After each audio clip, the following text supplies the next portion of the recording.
오늘 첫 번째 시간 주시는 말씀입니다. 마태복음입니다. 16장 23절에서 24절. 마태복음 16장 13절에서 24절, 신약성경 27페이지 전후 한 절씩 교독으로 보겠습니다. 예수께서 빌립보 가이사랴 지방에 이르러 제자들에게 물어 이르시되 사람들이 인자를 누구라 하느냐?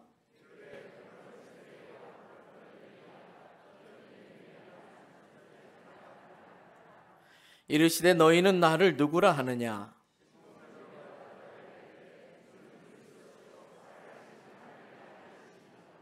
예수께서 대답하여 이르시되 바요나 시몬아 내가 복이 있도다. 이를 내게 알게 한 이는 혈육이 아니요 하늘에 계신 내 아버지시니라.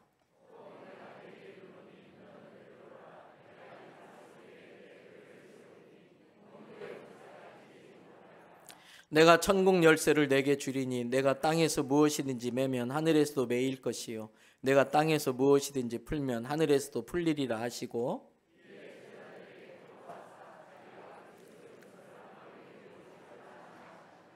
이때로부터 예수 그리스도께서 자기가 예루살렘에 올라가 장로들과 대제사장들과 서기관들에게 많은 고난을 받고 죽임을 당하고 제3일에 살아나야 할 것을 제자들에게 비로소 나타내시니,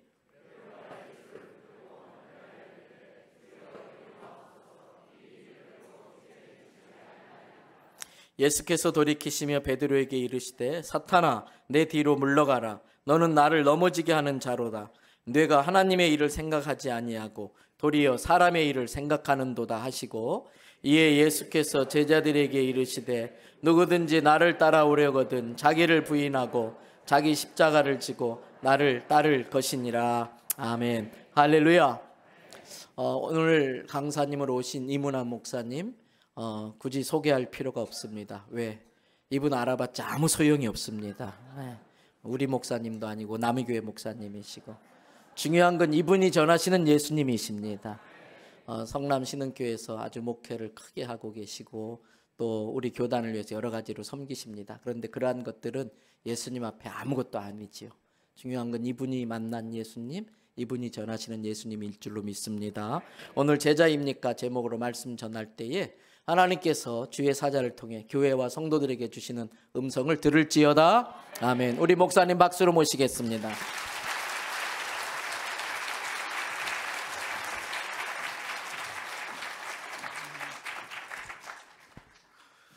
반갑습니다. 저는 성남 신흥교회에서 목회하고 있는 이문환 목사라고 합니다. 여러분들이 그 TV에서 보시는 그 유명한 모란시장, 거기서 이제 길 건너편에 있는 그런 교회이고요. 저는 담임 목사님이 저에 대해서 알 필요가 없다고 그러셨는데 맞아요. 그리고 저는 프로파일 자체가 빈약합니다. 그냥 신흥교회 담임 목사고요. 그리고 교회에서 제자 훈련 시키면서 목회하고 있는 그런 목사입니다. 근데 제가 여기 와서 놀란 거는 아까 찬양 인도하신 분이 사모님이세요? 아니 대놓고 부부지간에 다 이렇게 그리고 이쁘다고 하니까 또 우리 장모님이 어떤 분이 아멘 하신 것 같아요. 전 놀랐어요. 사모님이 찬양 인도 열정적으로 하시고 또 목사님이 인사로 거의 반부흥회 하시고 그러면 강사가 별로 할 게 없는데, 그리고 대형교회가 좋은 교회 공동체라는 소문은 제가 들어서 알고 있지만 오늘 와서 보니까 너무 교회가 활기차고 참 보기 좋습니다. 예. 저 청년들 한번 손 들어 보실래요? 청년들. 예. 결혼 안 한 사람은 다 청년이에요. 쉬운이라도. 예. 제가 보니까 청년들이나 학생들이 많이 있는 것 같아서 감사해요. 요즘에 저녁 집회에 청년들이나 학생들이 있는 교회를 찾기가 쉽지 않거든요. 물론 애들이 애인도 없고 그러니까 와서 앉아 있겠지만 하여튼 감사해요. 그리고 대형교회가 2023년도 이제 코로나 끝난 뒤에 새롭게 출발하는데 지금은 더 좋은 교회이지만 더 좋은 교회로 거듭나기를 주의 이름으로 축복합니다. 이제 목사가 설교하면 은혜 받는다고 그러는데요. 여러분 은혜는 하나님이 주십니까? 목사가 줍니까? 예, 하나님 주시죠. 근데 하나님이 누구를 통해서 주십니까? 예. 그래서 아까 목사님 말씀하신 것처럼 목사는 하나님이 아니지만 목사가 전하는 말씀은 하나님의 말씀이기 때문에 여러분들이 귀 기울여 들어야 맞는 거지요. 제가 이제 여러분들에게 설교할 텐데 어떤 설교를 해드릴까요? 재밌는 설교를 해드릴까요? 부담스러운 설교를 해드릴까요? 예? 제가 저희 형네 강석교회 가서 집회하는데 거기 어떤 집사님이 손을 번쩍 들더니 목사님 하나님 말씀대로 설교해 주세요 이러더라고요. 그럼 목사가 하나님 말씀대로 설교하지 불경 따라 설교하겠어요? 근데 여러분들이 잘 아셔야 되는 건 그래요. 하나님 말씀대로 설교한다. 그게요, 목사한테는 가장 쉬운 일이고 신자한테는 가장 어려운 일이에요. 여러분들이 하나님 말씀을 목사님에게 하나님 말씀대로 설교해 주세요 그러는데, 여러분 예수님 말씀대로 설교하면 여러분들이 여기 앉아서 설교 들을 사람 별로 없어요. 어린아이 하나를 실족해 하면 목에다 연자맷돌 빼고 빠져 죽어라. 팔로우미 나를 따라봐. 싫어? 관둬. 삭개오야 내려와. 싫어? 관둬. 이게 예수님의 말씀입니다. 뭐 시간 좀 내서 어떻게 해보면 안 될까요? 다음 주일은 안 될까요? 이런 거 없습니다. 예수님의 말씀은 천국이냐 지옥이냐 예수냐 세상이냐 딱 정해져 있습니다. 그래서 우리가 이제 목회자가 혹시 리더십이 교체할 일이 있으면 신자들이 목사님을 청빙할 때 그렇게 기도합니다. 우리 담임 목사님은 하나님 말씀을 칼같이 쪼개는 분이 오게 해주세요. 이렇게 기도합니다. 그런데 막상 목사가 오고 나면 그 다음부터 신자들의 기도가 바뀝니다. 우리 목사님이 내가 들을 만한 얘기, 내가 듣고 싶은 얘기, 나 듣기에 편한 얘기, 이지 리스닝 계열로 그렇게 설교해 주세요. 이렇게 말한단 말이에요. 저도 목사지만 목사는 사실 신학교 대학원 포함해서 우리 교단에서 목사가 되려면 평균 9년 정도 공부를 합니다. 그러면 하나님 말씀을 가지고 공부하잖아요. 목사는 하나님 말씀대로 설교하는 게 가장 쉬워요. 근데 실제로 목사가 하나님 말씀대로 설교할 수 있는 건 부임해서 한 2년 정도밖에 안 돼요. 왜냐하면 그 시간이 지나고 나면, 예를 들면 교육에 대한 설교하려고 하면 아무개 집사님 애가 이번에 또 사고 쳤다는데, 또 치유에 대해 설교하려면 아무개 집사님은 지금 몇 년째 계속 앓고 있는데 그 집은 경제적으로 어려운데, 설교하다 보면 걸리는 게 많아요. 신자들이 요구하지 않아도 목사 자신이 설교를 준비하다 보면 걸리는 게 많다고요. 그래서 그걸 잘라내는 거예요. 그게 이른바 물탄 복음이라고 하는 거죠. 그러나 여러분들은 우리 임성훈 목사님을 위해서 기도할 때 항상 우리 목사님이 하나님 말씀 그대로 우리에게 설교하게 해주세요라고 기도하시길 바랍니다. 그리고 그 말씀을 그대로 들으시길 바라고요. 그리고 하나님의 말씀이라고 하는 건 부담스럽습니다. 여러분, 이 세상에서 가치 있는 모든 일은 다 부담스러워요. 여러분, 부부관계를 유지하는 것도 굉장히 부담스러워요. 잘못하면 나이 먹어갖고 잘립니다. 여러분, 아이들 키우는 거 한번 생각해 보세요. 자녀들 키우는데 부담 없이 키웁니까? 냅둬요. 저러다가 백수가 되거나 징역 가거나 하겠지요. 그렇게 키웁니까? 아이들 하나 키우는 것도 얼마나 부담스럽습니까? 세상의 모든 가치 있는 일들은 다 부담스러운 겁니다. 신앙생활하는 거, 제자가 되는 거 부담스러운 일입니다. 예수님이 아무 부담 없이 십자가 지셨겠어요? 아무 생각 없이 그냥 한번 져볼까요? 이러면서 지셨겠습니까? 그러므로 여러분, 그걸 우리가 holy burden, 거룩한 부담감이라고 하잖아요. 제자가 된다라고 하는 건 거룩한 부담감을 갖는 거예요. 우리 교인 중에 아무도 헌금을 못해도 지금 이 어려운 시기에 누가 헌금하겠습니까? 그러나 저만큼은 해야 됩니다. 우리 교인들이 피곤하고 지쳐서 다 새벽기도 못 나와도 저만큼은 새벽기도 나가서 기도하겠습니다. 저만큼은 교회 공동체를 지키겠습니다. 그런 거룩한 부담감을 가지고 신앙생활하는 여러분들이 되시길 바랍니다. 여러분들은 보니까 워낙 우리 임성훈 목사님 훈련도 잘 시키고 그래서 다 잘하실 것 같은데, 제가 여러분한테 물어볼게요. 여러분 누구입니까? 예? 제자입니다. 눈치가 빨라요. 여러분, 당신 누구입니까? 저 이문환입니다. 이런 거 말고 교회 공동체 안에서 우리가 누구입니까? 그러면 나는 구원받은 하나님의 자녀입니다. 그렇죠? 나는 예수 그리스도의 제자입니다. 이렇게 이야기를 하잖아요. 맞아요. 여러분들이 예수 그리스도의 제자다. 이게 이제 우리를 제자로 부르셨다는 걸 그걸 콜링이라고 하잖아요. 그 콜링, 소명에 대해서 예스 해야 미션이 생기는 거지요. 하나님의 부르심에 대해서 예스로 대답해야 사명이 생기는 것이고, 부르심이 없이 지가 사명 감당하겠다고 하면 이제 바리새인 같은 사람들이 되고 마는 것이죠. 근데 여러분들이 예수의 제자라고 했는데, 여러분 예수님이 눈에 보입니까? 안 보입니까? 안 보이죠. 거기에 맹점이 있는 거예요. 누구나 다 물어보면 예수의 제자라고 하는데 예수가 눈에 보이지 않아요. 그런데 이 땅에는 눈에 보이는 예수가 있습니다. 그게 누굽니까? 그게 뭡니까? 사이비 교조입니까? 그리스도의 몸된 교회가 예수 그리스도입니다. 여러분, 그리스도의 몸된 교회라고 하는 건 예수 그리스도가 우리의 머리고 우리는 몸이라고 하는 거 아닙니까? 그러므로 이 세상에는 눈에 보이는 예수 그리스도가 있어요. 그게 예수 그리스도의 공동체인 교회 공동체임을 깨달으시기 바랍니다. 따라서 진정한 제자가 된다는 건 어떤 거냐? 그리스도의 몸된 교회의 제자가 되는 거예요. 여러분들 가운데 신앙생활하면서 나는 제자라고 말하는데 전혀 교회하고는 상관없는 사람들 많지 않습니까? 예? 무교회주의자가 아니라 할지라도 목사님 말도 안 듣고 나는 하나님 말만 들어요. 나는 하나님의 제자예요. 주님의 제자예요. 이런 사람들 있지 않습니까? 진정으로 여러분들이 제자가 되려면 교회 공동체의 제자가 되어야 합니다. 그래서 교회 공동체가 뭔가라고 하는 교회론이 중요한 것이죠. 그러면 교회가 뭡니까? 오늘 이제 그 부분에 대해서 먼저 말씀을 드리려고 해요. 자, 오늘 본문 텍스트 여러분들이 잘 아는 베드로가 주는 그리스도 살아계신 하나님의 아들이십니다. 잘했다. 바요나 시몬아 복되다. 천국 열쇠 너한테 주고. 이 얘기 여러분들이 모두가 다 알고 있는 이야기잖아요. 근데 이 이야기가 벌어진 장소, 이 사건이 일어난 장소가 어디입니까? 예? 예? 가이사랴 빌립보. 아니, 여러분들 성경책에 안 써 있나 보죠? 제 건 써 있는데. 예? 빌립보 가이사랴 빌립보 맞지요? 그러면 여러분들이 생각해야 되는 건 뭐냐면 이제 그 평신도와 목회자의 차이지만 평신도들은 성경을 부분 이렇게 아는 거죠. 근데 목회자는 성경을 볼 때 성도들에게 설교하고 예를 들면 제자 훈련시키고 훈련시킬 때 그거를 이어지는 흐름 속에서 성경을 봐야 된다고 가르칩니다. 따라서 가이사랴 빌립보에서 이런 사건이 일어났다라고 한다면 예수님이 거기서 그런 일을 일어나게 한 목적이 있는 거죠. 성경 속엔 그게 들어있는 거예요. 근데 우리는 그걸 다 따로따로 보고 있는 거죠. 오늘 사건이 일어나는 곳이 가이사랴 빌립보인데요. 이스라엘 지도에 대해서 여러분들 보니까 뭐 성지순례도 다녀오셨다고 그래요. 목사님 말씀 드리니까. 저도 이스라엘 5번 갔다 왔거든요. 저는 이스라엘 가이드 하는 게 꿈이에요.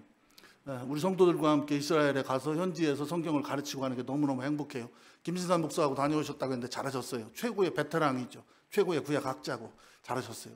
성지순례 다녀오신 분들은 아마 지금 제가 설명하는 걸 보면 조금 이해가 되고 또 그 장면이 떠오르실 텐데 못 가보신 분들 위해서 친절한 문한 씨가 잠깐 준비했습니다. 한번 보십시오. 영상 틀어줄래요? 이게 이스라엘 지도입니다. 동서남북으로 되어 있죠. 이스라엘의 최남단이 여기 브엘세바입니다. 브엘세바. 이 브엘세바 밑에는 광야라고 써 있죠. 연 강수량이 100mm 이하여서 사람이 살 수 없는 그런 곳입니다. 이 브엘세바에서 위로 올라가다 보면 헤브론이 있지요. 헤브론에서 더 올라가면 베들레헴, 베들레헴에서 더 올라가면 예루살렘입니다. 이게 바로 유다 산지이고 이게 바로 족장길이지요. 여기서 넘어가면 이제 베델과 실로를 지나 세겜을 지나 여기가 사마리아 지역입니다. 여기 사마리아 지역을 지나서 이스라엘 골짜기, 그러니까 여기 이스라엘 골짜기를 지나면 갈릴리로 들어가게 되는 것이죠. 그러니까 보통 갈릴리 그러면 갈릴리 호수 있는 곳만 갈릴리인 줄 아는데 여기 나인, 나사렛, 가나 이런 지역들이 있는 바로 여기서부터가 이미 갈릴리입니다. 그래서 이 갈릴리 호수를 지나서 위로 올라가게 되면 헐몬산이 있지요. 2814m의 헐몬산. 갈 때마다 보면은 이제 만년설이 계속 녹아내리고 있는데요. 이 헐몬산 밑에 단이 있습니다. 이 단이 이스라엘의 최북단입니다. 그래서 단에서 브엘세바까지, 브엘세바에서 단까지, 이게 이제 백두에서 할라까지, 할라에서 백두까지의 개념이고요. 여기서부터 여기까지 길이가 이제 400km 정도 됩니다. 그리고 이쪽은 가장 넓은 데가 121km 정도 되고요. 전체 크기는 강원도 크기만한 곳입니다. 근데 오늘 이제 사건이 일어난 곳은 바로 이 가이사랴 빌립보지요.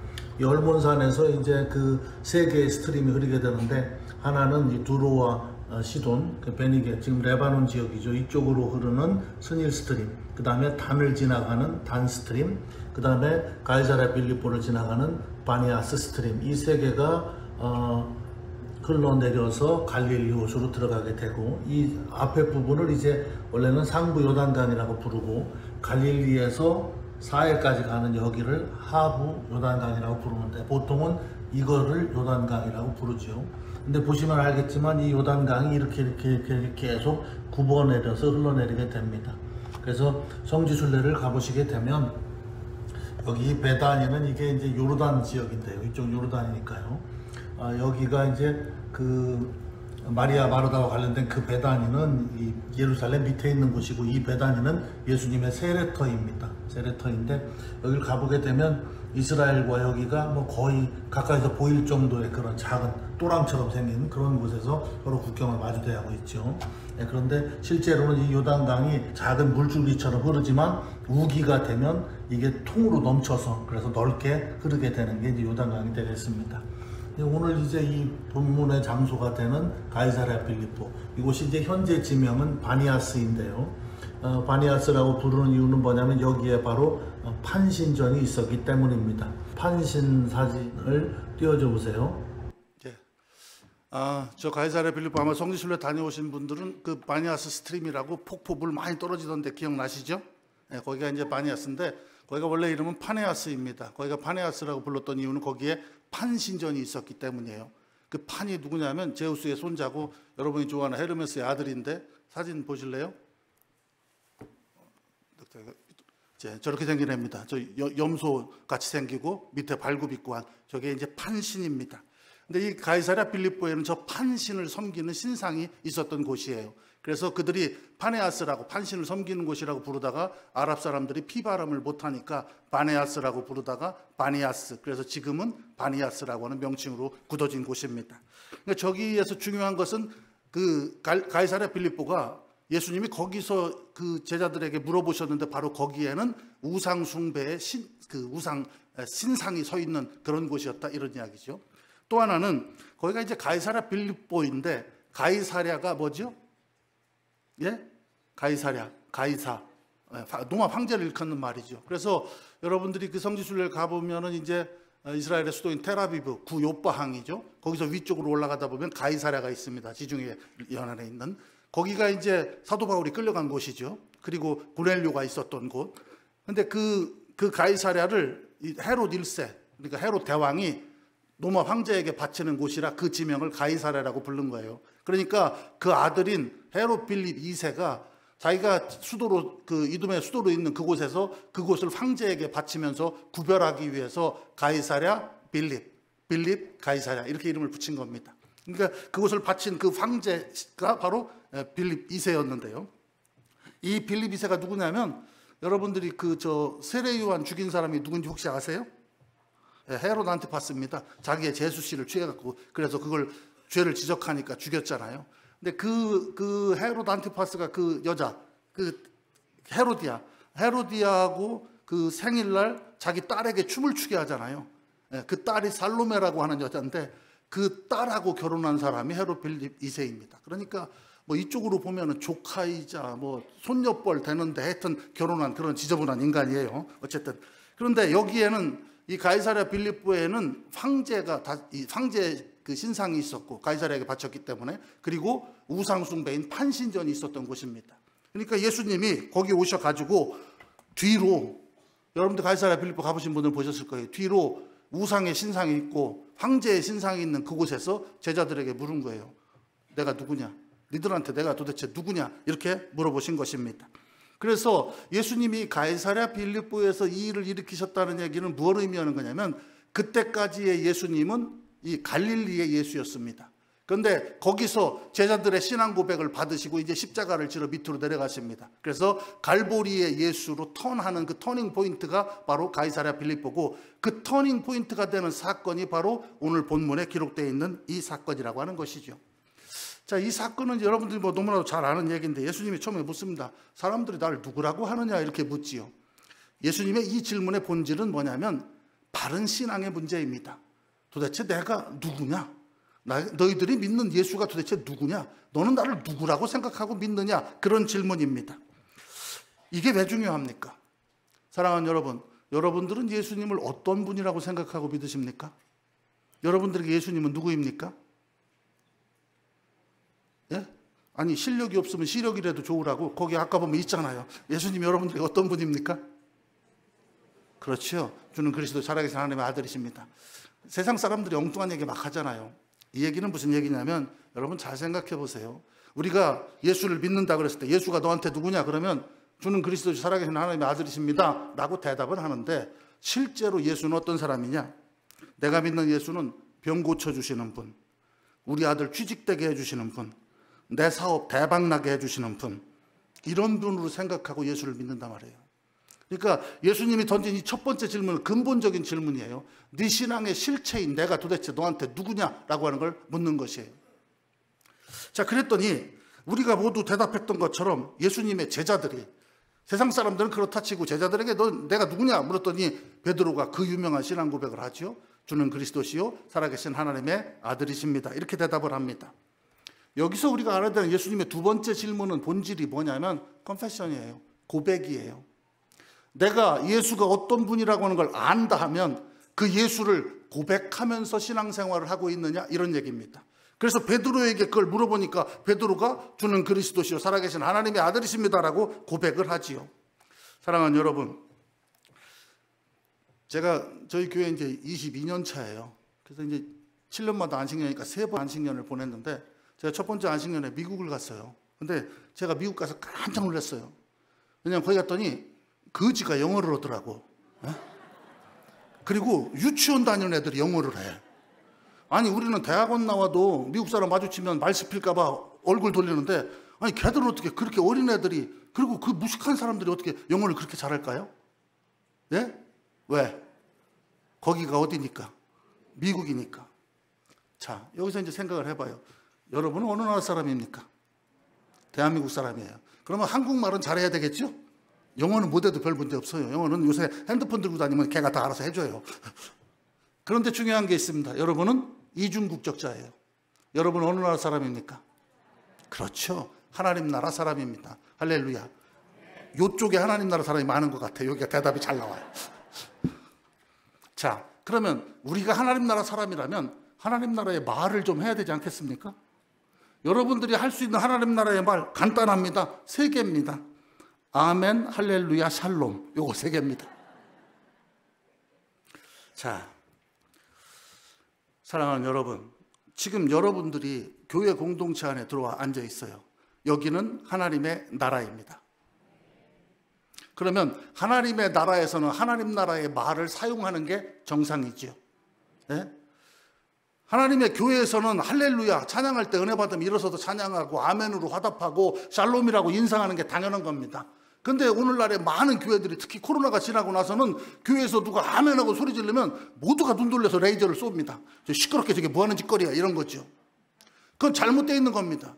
교회 공동체는 아멘과 할렐루야가 왕성해야 맞습니다. 왜?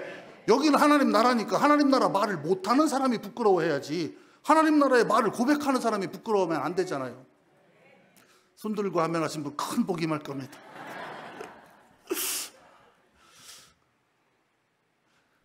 우리가 신앙생활 하면서요, 여러분 지금 이제 이게 하나님 나라의 언어를 사용하는데 하나님 나라가 도대체 어딥니까? 예? 예? 저기 죽은 다음에 가는 나라? 하나님 나라라고 하는 개념은 어떤 개념이냐면 하나님의 통치가 이루어지는 곳이 하나님 나라입니다. 내가 예수를 믿으면 예수의 영이 내 안에 거합니다. 그래서 하나님이 나를 다스립니다. 그래서 심령천국이라고 하는 거죠. 우리 가족이 예수를 믿으면 우리 가정을 하나님이 다스립니다. 가정천국. 교회 공동체는 하나님이 다스리시는 곳이기 때문에 여기가 하나님 나라입니다. 그러므로 사랑하는 여러분, 하나님 나라에서 마음껏 찬양하고 마음껏 신앙 고백하고 진정한 그리스도 안에서 자유를 누리면서 신앙생활 하시기를 바랍니다. 우리가 예수 그리스도를 주라고 고백할 수 있는 것, 여기서 한번 물어봐야지. 여러분들에게 예수님 어떤 분입니까? 아니, 여적지 얘기했더니 밤새 울고 아침에 누구 죽었냐고 한다더니 예수님 여러분 누구이십니까? 예, 나의 주 나의 하나님입니다. 할렐루야. 다시 한번 묻겠습니다. 예수님 여러분에게 어떤 분입니까? 근데 이게 같은 대답을 해도 떨어지는 게 있어. 나의 주 나의 하나님 이게 있고, 나의 주 나의 하나님 올라가는 게 있는데 떨어지면 안 돼요. 텐션이 떨어지면. 제가 이걸 왜 물어보냐면, 여러분 우리는 예수님을 나의 주 오마이 로드라고 쉽게 대답합니다. 그런데 그 대답이 아무나 할 수 있는 게 아닙니다. 여러분들이 전도를 해보시거나 사람이 임종하는 자리에 가보면 그걸 압니다. 그런 일은 없어야 되겠지만 평생을 신앙생활한 권사님이 자기 아들하고 며느리는 믿지도 않는데 가서 마지막 임종 예배를 드리는데 아이고 어떻게 저기 시커먼 게 나 잡으러 왔어, 아이고 무서워 이렇게 하면 그 안 믿는 아들 며느리가 아니 우리 엄마는 평생을 예수 믿고 마지막에 죽는데 시커먼 게 잡으러 왔다고 저러네? 예수 믿겠습니까? 절대로 믿지 않습니다. 그런데 어떤 사람은 평생을 예수를 거부하고 살았는데 주님을 영접하십시오, 주를 믿음으로 말미암아 하나님 나라로 주님 인도하십니다, 그러면 아멘 하고 눈물 흘리면서 받는 사람이 있습니다. 주의 성령의 역사하심이 있기 때문에 그 대답이 가능한 거예요. 제가 전도에 대한 설교할 때 얘기하겠지만 영적 전투의 최전선이 어디냐? 여러분 귀신 마귀 그러는데 귀신이 어디 있나 마귀가 어디 있나 하려면 공동묘지 같은 데 돌아다닐 필요 없어요. 전도해보면 알아요. 전도해보면 그렇게 나하고 좋은 관계를 유지하고 가까웠던 사람이 교회 얘기 딱 나오는 순간 얼굴이 딱 바뀌는 사람이 있고, 내가 교회 가자고 하면 전혀 씨알에도 안 맥히는 사람이 교회 가자고 하니까 그 말을 듣고 예수를 영접하고 교회 나오는 사람이 있습니다. 그걸 보게 되면 이게 내 맘대로 되는 게 아니라 성령의 역사여야 되고, 성령의 역사를 가로막는 악령의 역사가 가장 강력한 곳이구나라고 하는 걸 깨닫게 되는 것이죠. 그런데 여러분들은 지금 예수 그리스도를 나의 주 나의 하나님이라고 고백합니다. 여러분 안에 예수 그리스도가 계시기 때문입니다. 그게 바로 주의 성령이 우리 안에 거한다는 것이죠. 그래서 주의 성령이 내 안에 거하기 때문에 우리를 예수님이 사시는 곳이기 때문에 네 몸은 거룩한 성전이다 이렇게 부르잖아요. 여러분 한 사람 한 사람이 거룩한 주님의 교회임을 깨달으시길 바랍니다. 근데 이제 이게 거기에 어떤 문제가 있냐면 이런 거예요. 이제 요새는 그런 부흥 강사가 없습니다만 성령 받아라 이렇게 하잖아요. 그러니까 교인들이 나는 성령이 없는데 저 강사 목사님이 뒤에서 사부로 성령을 퍼주나 보다, 그럼 이번 기회에 저걸 받아봐야 되겠다 이렇게 생각하잖아요. 아닙니다. 예수 그리스도를 나의 주로 고백한 성령으로 말미암지 않고는 예수를 주라 고백할 수 없다라고 말씀했잖아요. 따라서 여러분들이 예수 믿고 구원받은 건 성령이 여러분 안에 계시다는 걸 믿으시길 바랍니다. 중요한 건 뭐냐면 그 성령으로 충만해야 되는 거죠. 충만, 풀필, 꽉 차는 거예요. 오버히터 딱 건드리면 나오듯이 건드리면 성령이 나와야 되는 거죠.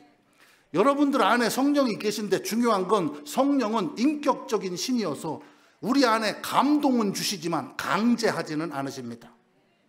억지로 강제하지 않으셔요. 성령은 우리에게 감동을 주시지만 강제하지 않으셔요. 그래서 내 안에 있는 성령과 세상적인 것들이 싸우게 되는 거예요. 사도 바울이 고백하잖아요. 곤고한 내 육체에서 구원할 자가 누구냐 이렇게.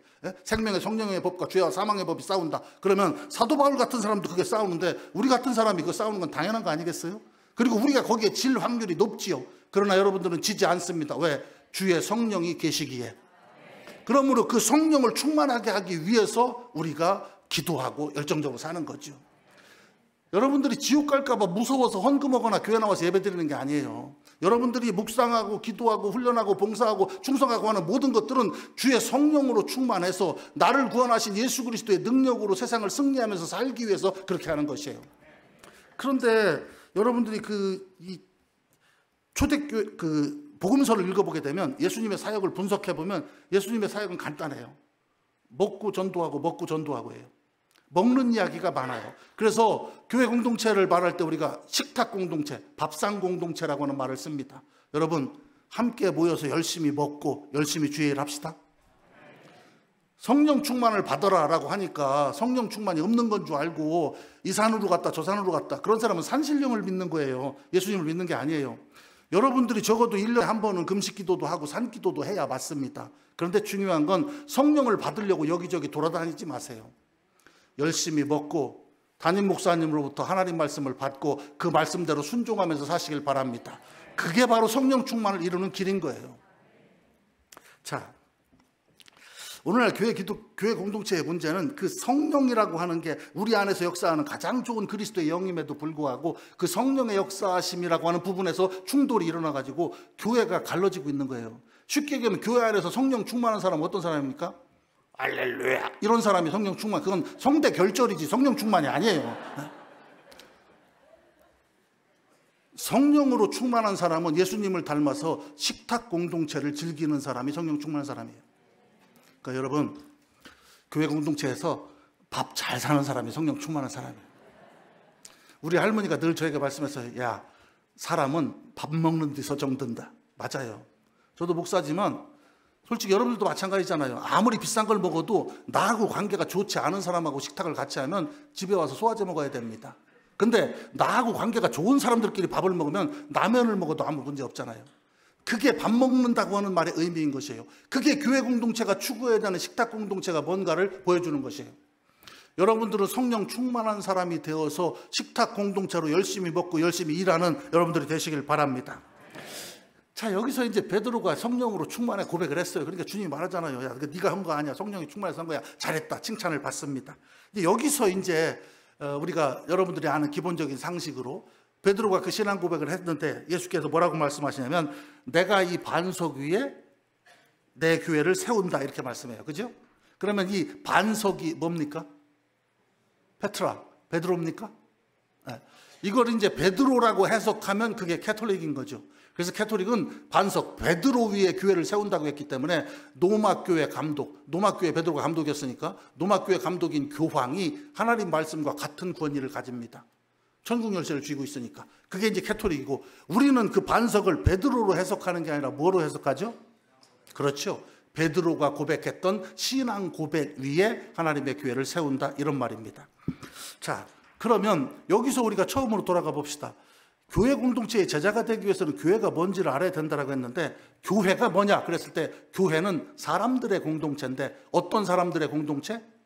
베드로와 같은 신앙 고백을 하는 사람들의 공동체. 그러면 베드로가 했던 신앙 고백은 뭡니까? 예수님을 나의 주, 나의 하나님으로 믿고 섬기는 사람들의 공동체가 교회 공동체입니다. 여러분, 여기서 여러분들은 잘 생각해야 돼요. 예수님이 나의 주, 나의 하나님이라고 고백했다면 나의 주라고 하는 그 개념은, 여러분 초대교회 죽이는 게 그거 아닙니까? 야, 가이사가 너의 퀴리오스 주야, 예수가 너의 주야, 예수님이 나의 주님입니다. 그러면 그냥 죽인 거잖아요. 가이사 황제가 나의 퀴리오스입니다. 그러면 살아났던 거고요. 여기서 주라고 하는 개념은 나의 모든 삶의 주인이 되신다 그런 말입니다. 예수 공동체, 진정한 예수 교회 공동체의 제자는 어떤 사람이냐? 예수 그리스도가 나의 주님이십니다라고 고백하고 예수를 주님이라고 한다면 주님의 반대편에 서 있는 우리는 뭡니까? 그렇죠. 종입니다. 주인이라는 개념은 종이라는 개념과 함께 다니는 겁니다. 따라서 예수님이 나의 주인이십니다라고 고백하면 나는 주님의 종입니다라고 하는 고백과 같은 것입니다. 따라서 진정한 주님의 제자는 어떤 사람들이냐? 예수 그리스도는 나의 주님이라고 고백하고 예수 그리스도의 종으로서의 사명을 감당하면서 살아가는 사람들이 진정한 주의 제자라는 걸 깨달으시기 바랍니다. 자, 예수님이 어떤 분인지를 분명히 알고 내 입으로 예수 그리스도를 그렇게 고백했어요. 그럼 그것으로 끝입니까? 그 다음에 대두되는 문제가 있죠. 그건 뭡니까? 내가 고백한 대로 사느냐라고 하는 삶의 문제입니다. 프락시스의 문제라고 하는 것이죠. 자, 21절 띄워줘 보세요. 21절부터 보십시오. 이때로부터 이렇게 나갑니다. 이 이때로부터가 언제입니까? 그렇죠. 베드로가 신앙 고백을 한 그 시간부터, 그 이후부터 이런 얘기입니다. 그러니까 예수님이 그 다음에 하는 얘기가 뭐냐면 순환 예고죠. 장로와 대제사장들 서기관들에게 많은 고난을 받고 죽임을 당하고 제3일에야 살아나야 할 것을 비로소 제자들에게 말씀하셨다. 이게 뭘 의미하는 겁니까?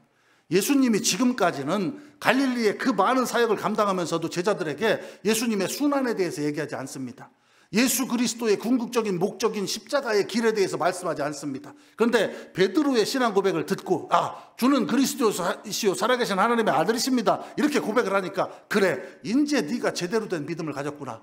이제 네가 진짜 내가 누군지 제대로 아는구나. 네가 그걸 아니까 내가 이제부터 정말 중요한 걸 가르쳐 줄게. 그건 바로 내가 십자가를 지고 죽는 거야. 이렇게 순환 예고를 하신 것입니다.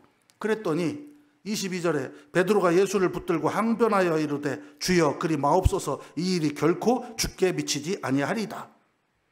예수님 그러시면 안 됩니다라고 베드로가 가로막습니다. 그랬더니 주께서 돌이켜 베드로에게 이르시되 사탄아 내 뒤로 물러가라. 너는 나를 넘어지게 하는 자로다. 네가 하나님의 일을 생각하지 않고 도리어 사람의 일을 생각하는도다. 여러분들이 잘 아는 얘기죠.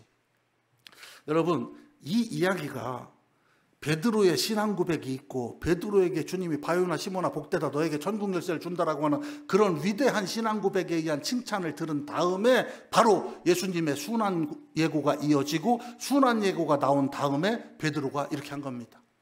여기서 이제 우리가 생각을 해야지요. 자, 베드로는 멋진 신앙 고백을 했어요. 그런데 예수께서 십자가의 길을 제시하시니까 그것을 반대했습니다.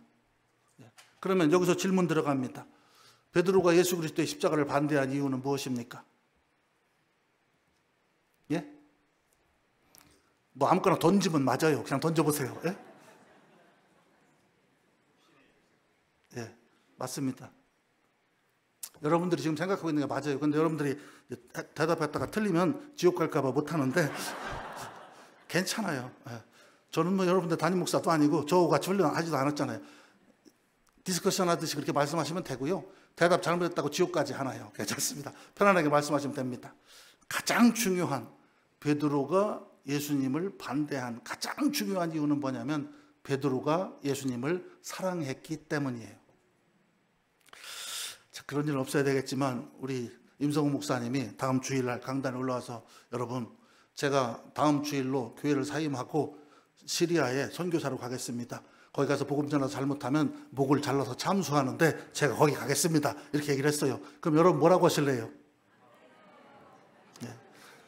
안 돼요. 그렇죠. 지금 대답 안 하신 분들은 이런 분들이야. 목사님 늦은 감이 있어. 벌써 갔어야 돼.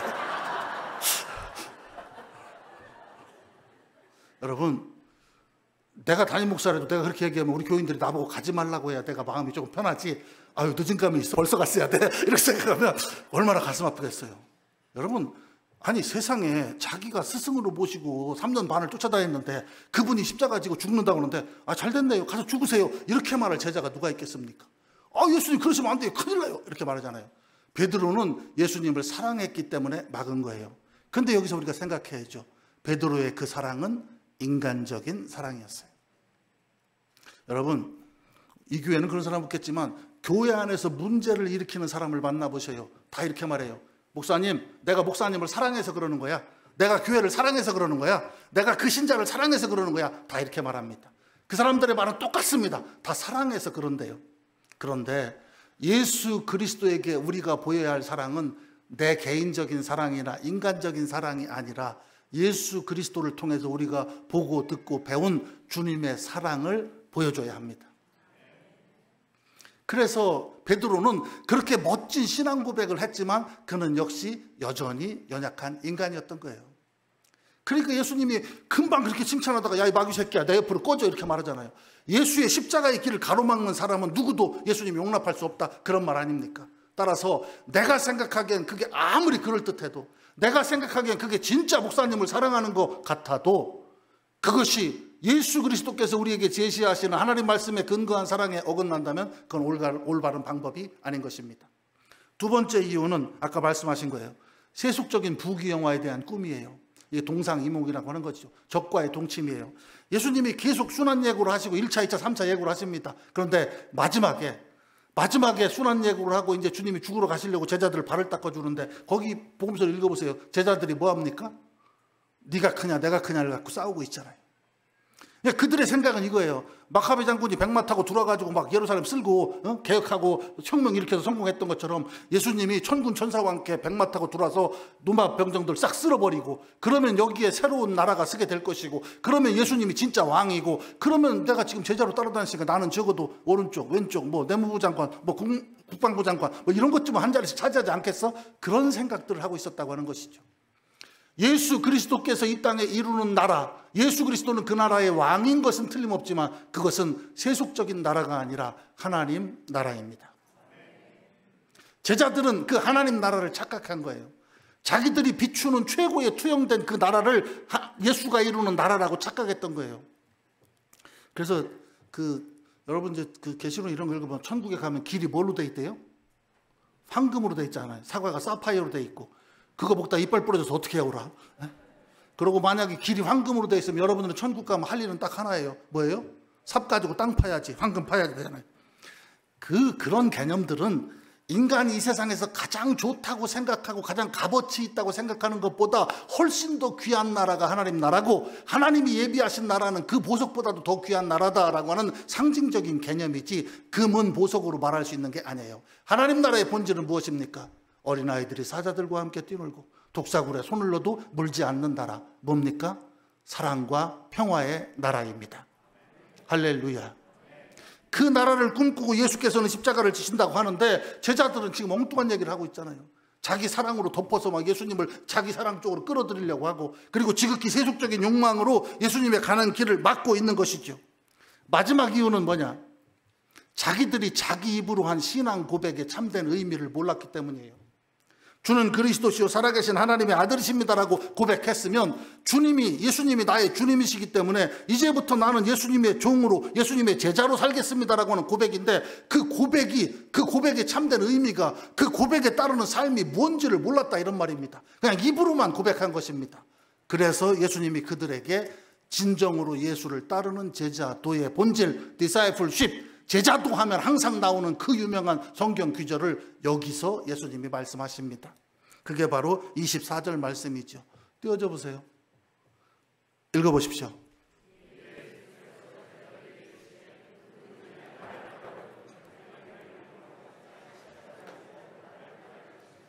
아멘.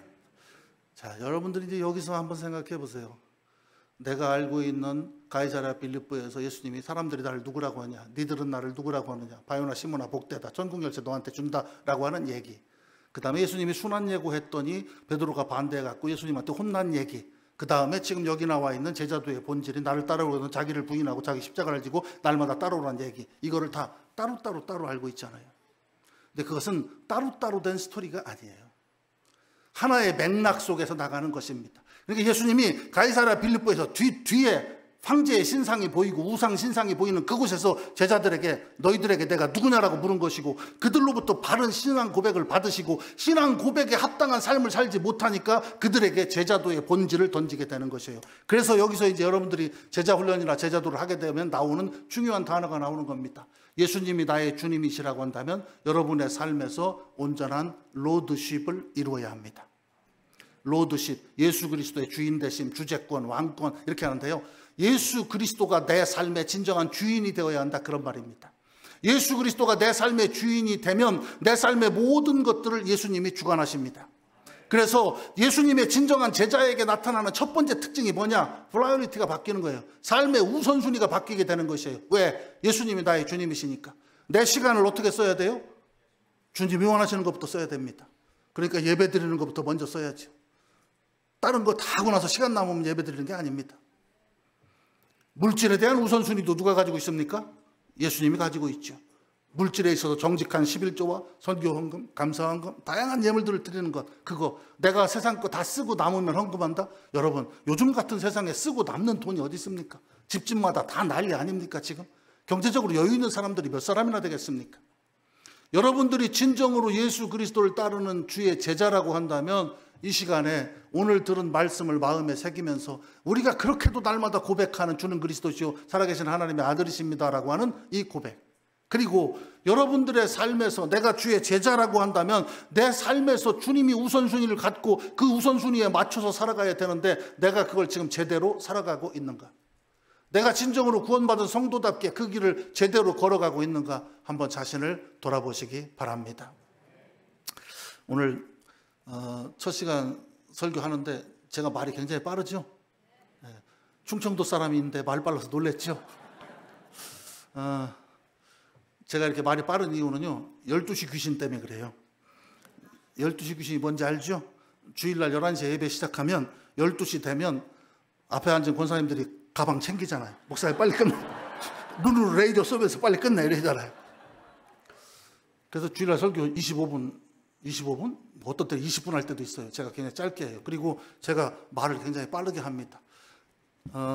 제가 지난번에 그 서울의 어느 교회에서 부흥회를 하는데 거기에 부산에서 어떤 분이 오셨대요. 그 언니였대요. 교인의 언니였대요. 근데 그 부산에서 오신 분이 그때 은혜를 받고 자기 동생인 그 서울 로고스 교회 그 집사님한테 그렇게 말했대요. 야, 저 목사님은 우리한테 알려주고 싶은 게 너무 많으신가 봐. 그래서 저렇게 말씀을 빠르게 하시는 것 같아 그랬대요. 맞습니다. 제가 여러분들에게 알려주고 싶은 건 많고 시간은 짧게 끝내고 싶습니다. 부흥회 보통 오면 얼마나 하는지는 모르겠지만 저는 그렇게 길게 하지는 않습니다. 물론 길게 해야 될 때도 있겠지만 오늘 첫 시간 제자도에 대한 여러분들에게 말씀을 드리면서 도전하고 싶어요. 우리 모두가 주의 제자라고 늘 그렇게 고백하는데 나는 진정으로 내가 고백한 것을 제대로 실천하고 있는가? 우리가 예수님이 어떤 분인지 모른다, 그런 사람은 아마도 여기 거의 없을 거고요. 예수님은 나의 주 나의 하나님이십니다라고 고백했다면 그것에 맞는 삶을 살아가고 있는가? 그것에 맞는 삶은 예수께서 우리에게 제시하신 십자가의 길입니다. 그 십자가의 길을 걸어가면서 나는 내 삶의 우선순위를 정리하면서 주를 따라가고 있는가? 이런 부분들을 돌아보면서 여러분들의 입술의 고백뿐만 아니라 삶의 고백이 일치하는 진정한 주의 제자가 되시길 주의 이름으로 축복합니다.